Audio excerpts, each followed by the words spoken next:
Il est 8h32 et vous êtes bien sur RMC et BFM TV. Bonjour Yaël Braun-Pivet. Bonjour. Merci d'être dans ce studio ce matin. Vous êtes la présidente de l'Assemblée nationale, troisième personnage de l'État.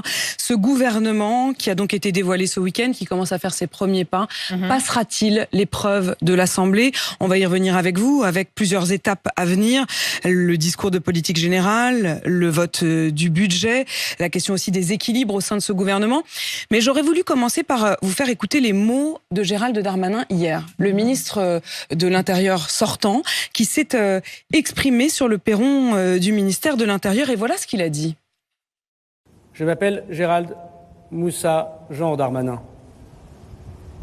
Mon père, à la maternité de Valenciennes, voulait écrire Moussa Darmanin, du nom de mon grand-père, tirailleur algérien qui avait servi la France. Il est assez évident, si nous sommes honnêtes, que si je m'étais appelé Moussa Darmanin, je n'aurais pas été élu maire et député, et sans doute n'aurais-je pas été ministre de l'Intérieur du premier coup. Comme ma jeunesse. Est-ce que vous partagez ce constat? Est-ce que vous vous dites que c'est un échec de la République? J'ai été frappée par les mots que Gérald a prononcés. Moi, je crois que lui, comme moi, nous sommes attachés à la promesse républicaine dans notre pays, au fait que tout individu qui vient en France et qui vit en France a la capacité de s'intégrer, a la capacité de s'élever.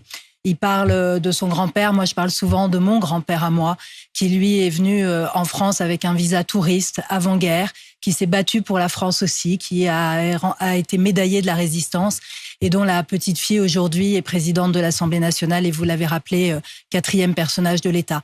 La promesse républicaine, c'est ça, c'est de l'intégration, c'est le fait qu'on partage les valeurs de la République et que chacun, sur le territoire de la République, partout sur le territoire de la République, a les mêmes chances d'ascension, les mêmes chances de progression, les mêmes chances d'épanouissement. Et c'est à cela que l'on doit être tous attachés. Mais est-ce qu'il dit pas précisément l'inverse quand il dit si je m'étais appelé Moussa, je n'aurais pas pu être là devant vous?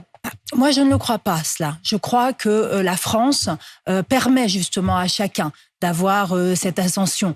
Il dit, si je m'étais appelé Moussa, j'observe qu'au gouvernement, nous avons Rachida, nous avons Othman, nous avons à l'Assemblée nationale une femme qui s'appelle Yaël. Et donc, ce n'est pas une question de prénom, c'est une question de promesse républicaine, de destin, d'intégration, de valeurs, d'appartenance collective à une nation. Faisons attention à ne pas confondre les choses. J'entends chez vous ce paradoxe. Vous pensez effectivement qu'il est la preuve vivante, et vous-même, vous l'êtes, de cette intégration, du fait que la République ne vous a jamais empêché, malgré un prénom qui vient d'une certaine communauté, d'être présidente de l'Assemblée nationale. Vous donnez les prénoms des uns des autres. Mais étonnamment, c'est vrai qu'après des années au ministère de l'Intérieur, il fait cette sortie comme un constat d'échec. Vous l'avez quand même entendu, ça vous a étonné? Ça, moi, en plus, je suis pas vraiment là pour faire des commentaires, des déclarations des uns et des autres. Réagir ce matin. Ouais, mais j'entends, mais je n'ai pas assisté à la passation de pouvoir, donc je ne les ai pas vus ni l'un ni l'autre. Mais j'observe simplement que Gérald Darmanin, comme moi-même, comme tant d'autres, sommes attachés à cette promesse républicaine que nous devons tous tenir. Nous en sommes comptables. Yaël Braun-Pivet, présidente de l'Assemblée nationale, vous en pensez quoi en vrai de ce gouvernement?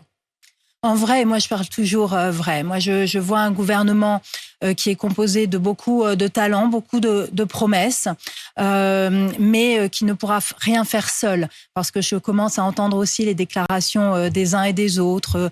Nous agirons beaucoup par voie réglementaire, nous allons appliquer telle ou telle politique. Ce gouvernement doit composer et doit faire avec l'Assemblée nationale que je préside. Vous redoutez qu'ils essayent de passer au-delà de vous? Je vais préciser pour ceux qui n'auraient pas entendu que Bruno Retailleau, le nouveau ministre de l'Intérieur, a effectivement dit que sur un certain nombre de points, et notamment sur la question de l'AME, l'aide médicale d'État, sur la question de l'immigration, il pouvait s'en sortir sans loi.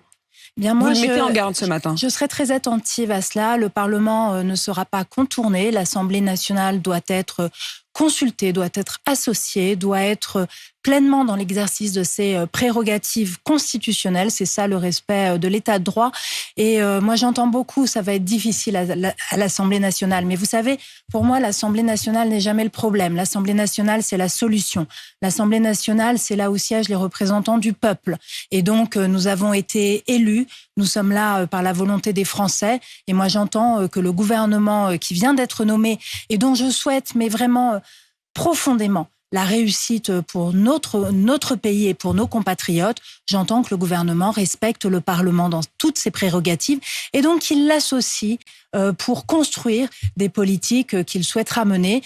Plus que jamais, l'Assemblée nationale doit être au centre du jeu. Plus que jamais, l'Assemblée nationale doit être consultée en amont lorsque le gouvernement voudra mener telle ou telle politique. Ça sonne comme une alerte, ce que vous faites ce matin. Vous donnez les règles du jeu, vous dites attention. Mais vous savez, ce n'est pas moi qui fixe les règles du jeu, Apolline, c'est la Constitution. Et la Constitution, elle vient de 1958 et elle a été approuvée par le peuple français. Et donc, chacun doit rester dans ses prérogatives et je serai extrêmement vigilante pour que les prérogatives de l'Assemblée nationale soient respectées. Yaël Braun-Pivet, première épreuve du feu, ce sera le discours de politique générale le 1er octobre. Est-ce qu'il y aura vote de confiance ou est-ce que vous le souhaitez en tout cas ? Écoutez, ça c'est une des prérogatives du Premier ministre et du gouvernement, ce sera son choix. Ce qui est important, c'est qu'il vienne devant le Parlement immédiatement à l'ouverture de la session, donc le mardi 1er octobre, pour exposer sa feuille de route, son programme, présenter son gouvernement à l'Assemblée nationale, c'est important aussi. Moi, je vois que le Premier ministre est soucieux du Parlement. Il sera à 10h en conférence des présidents avec moi pour justement parler aux présidents de groupe à l'Assemblée, aux présidents de commission, vice-présidents. C'est important, c'est vous un allez signe.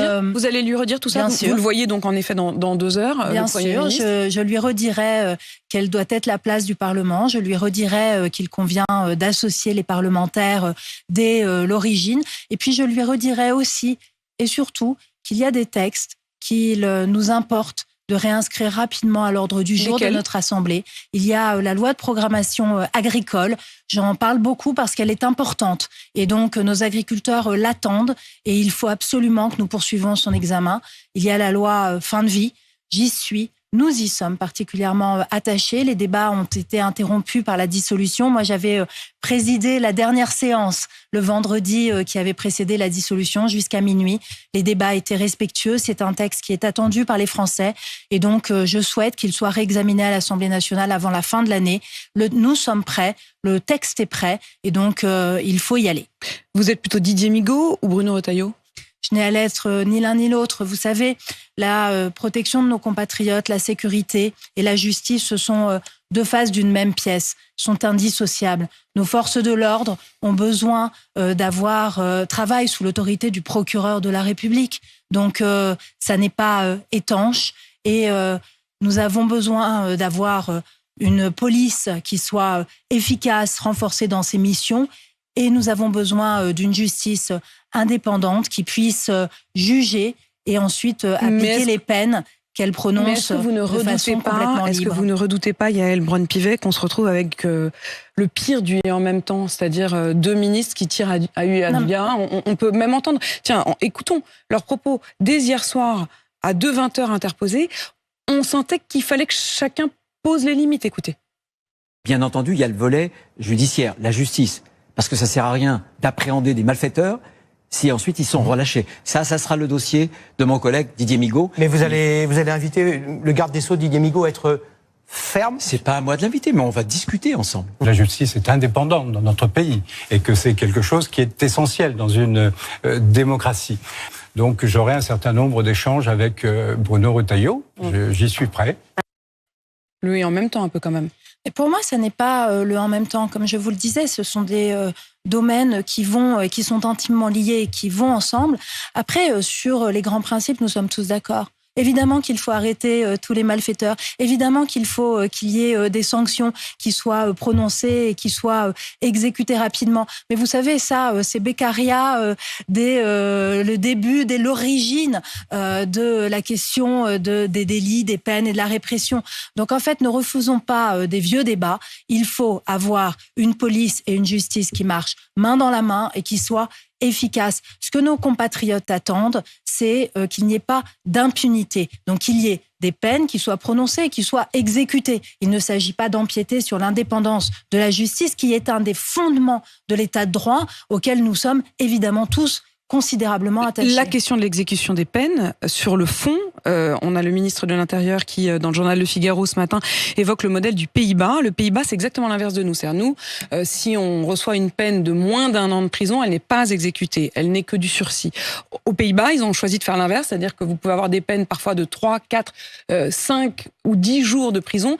Elle est exécutée immédiatement. Et ils expliquent que précisément, ça permet de décourager de la prison très vite, et ça évoque chez les uns et les autres, ça décourage de l'envie de retourner en prison. Est-ce que ça peut vous paraître un modèle intéressant ? Vous savez, lorsque j'étais présidente de la commission des lois, j'ai beaucoup travaillé avec tous mes collègues sur la question carcérale. Et je suis allée voir dans les pays du Nord et j'ai plaidé à travers un rapport qui est consultable sur le site de l'Assemblée nationale pour ce qu'on appelle les prisons ouvertes, qui n'ont rien d'ouvert, mais qui sont des prisons à sécurité extrêmement allégées pour justement que les personnes puissent effectuer des courtes peines dans des conditions d'emprisonnement qui correspondent à ces courtes peines, avec une vocation de réinsertion, de remise au travail, de lutte contre les addictions, pour resocialiser et effectivement faire en sorte que ces personnes soient rapidement condamnées, que les peines soient exécutées rapidement,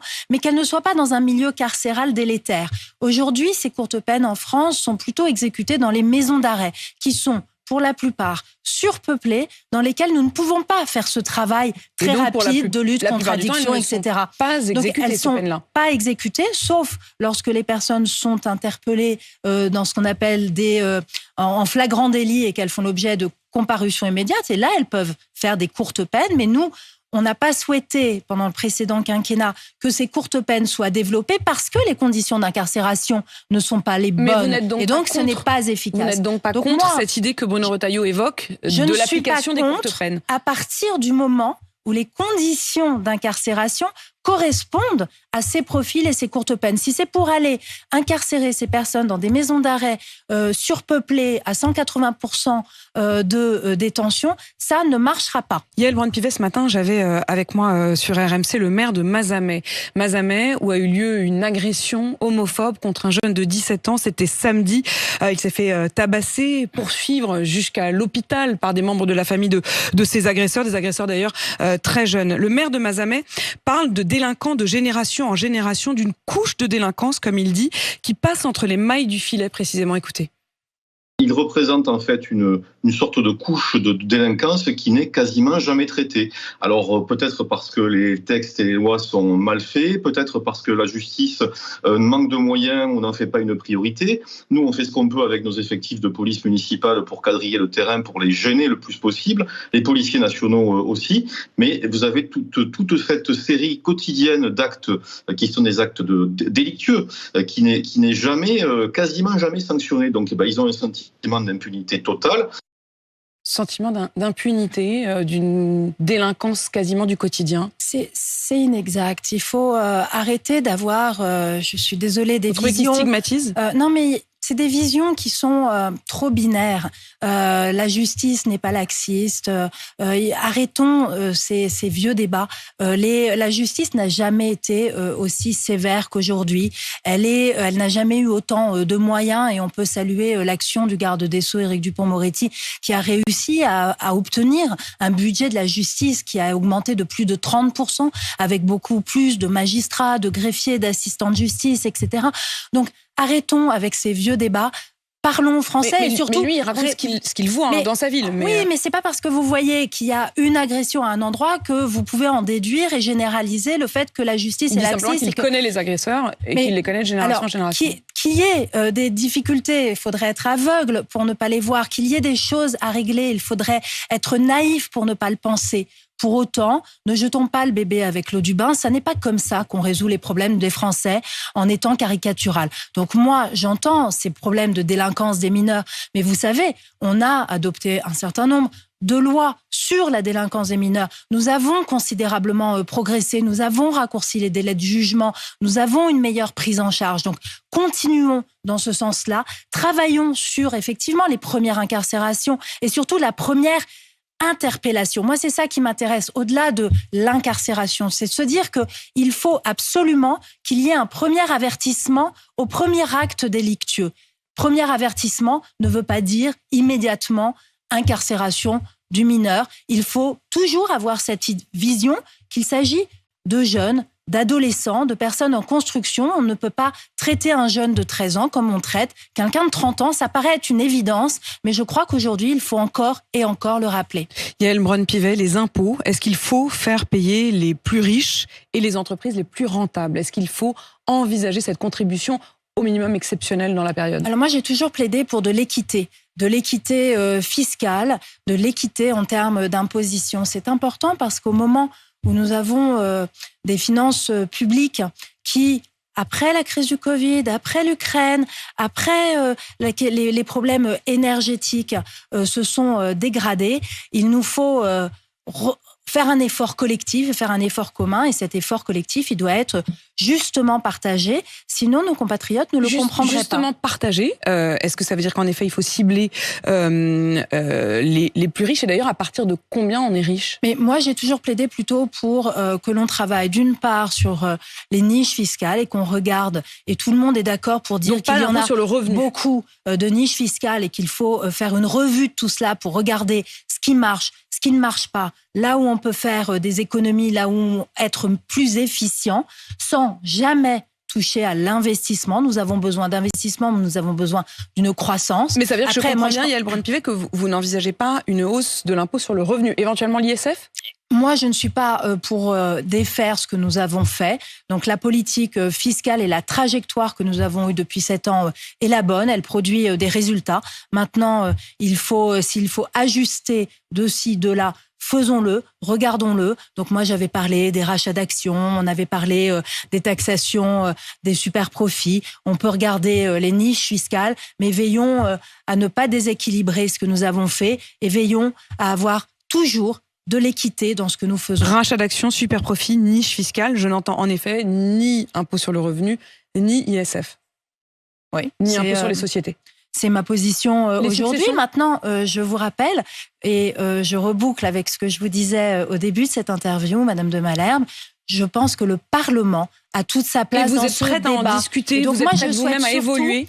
Que l'on en discute. Vous savez, j'ai appuyé les démarches du président de la Commission des Finances lorsqu'il a été exigé un certain nombre de documents. Moi-même, je suis intervenue auprès de Matignon pour qu'on lui fournisse ces documents. Parce que j'ai une haute idée de ce que doit être la place de l'Assemblée nationale, la place du Parlement en ce moment. Et donc, il faut que nous ayons d'une part les documents, il faut que nous puissions travailler, donc avoir le temps pour travailler, et il faut que nous puissions en discuter pour en délibérer. Il ne faudra pas abroger la réforme des retraites, mais sans doute l'aménager. Voilà la position de Michel Barnier, c'est aussi la vôtre? Je pense que c'est une position sage. Nous avions vu pendant le débat sur la réforme des retraites qu'il y avait des effets et qu'il y avait des personnes qui pouvaient être toujours fragilisées. On pense aux carrières des femmes, on pense aux carrières longues, à la question de la pénibilité. Et donc, travaillons avec les organisations syndicales sur ces points-là. Mais en revanche, ne touchons pas à l'âge que nous avons repoussé. C'était une question d'équilibre financier. Et lorsque l'on regarde l'ensemble de nos voisins européens, ils se sont tous engagés dans cette voie, allant parfois plus loin que nous, 65, 66, 67 ans. On entend parfois des débats pour aller jusqu'à 70 ans. Moi, je pense que 64 ans, c'est extrêmement raisonnable. Il y a un certain nombre de sujets que nous pouvons réouvrir et que nous devons réouvrir. Et puis, se posera la question également du système dans sa globalité. Je pense que là aussi, regardons posément les choses sur la retraite à points, sur un financement par capitalisation. Je crois que la retraite, c'est notre bien commun. Donc là, sur la retraite, nous devrions pouvoir avancer ensemble. Yael Braun-Pivet, une dernière question. On apprend ce matin que le ministre de l'Intérieur va porter plainte au nom du ministère contre Raphaël Arnaud, qui est un député à l'Assemblée nationale sur les bancs LFI, qui avait déjà fait beaucoup parler de lui quand on a découvert qu'il était fiché S. Il a tenu des propos que le ministre de l'Intérieur juge infamants à l'encontre de la police. Il est protégé par son statut de député? Alors, le statut de député n'est pas une protection absolue. C'est important que tout le monde le comprenne. Les propos des parlementaires sont protégés dans l'enceinte de l'hémicycle à l'Assemblée nationale. Et là, c'est normal. Il y a une immunité, une liberté de parole qui ne doit pas dépasser les règles communes. Donc, il ne doit pas y avoir d'injures, d'invectives. Et on l'a vu régulièrement. Régulièrement, je suis intervenue. Exactement.